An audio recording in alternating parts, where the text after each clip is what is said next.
C'est un cas qu'on a rencontré à plusieurs reprises, donc de contentieux, donc de responsabilité, donc qui intervient. Donc, par exemple, un sous-acquéreur assigne tous les vendeurs de la chaîne ainsi que le fabricant d'origine.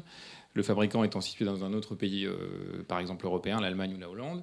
Et il y a une expertise pendant plusieurs années. Donc le contentieux se déroule au plan d'expertise. Et puis au moment de statuer sur le fond, l'une des parties, en général, c'est une partie étrangère, sort une clause d'arbitrage. Par exemple, clause d'arbitrage figurant dans le contrat entre le fabricant et le premier vendeur intermédiaire. Et compte tenu de la jurisprudence qu'évoquait Guillaume, hein, qui s'applique en cette matière de clause d'arbitrage, je dirais la clause est opposable à l'ensemble des parties à la chaîne, donc est opposable y compris aux sous-acquéreurs de la chaîne. Et la Cour de cassation a dit de manière très claire que peu importait la connaissance ou pas de la clause, et peu importait le caractère hétérogène ou homogène de la chaîne. Donc c'est extrêmement large.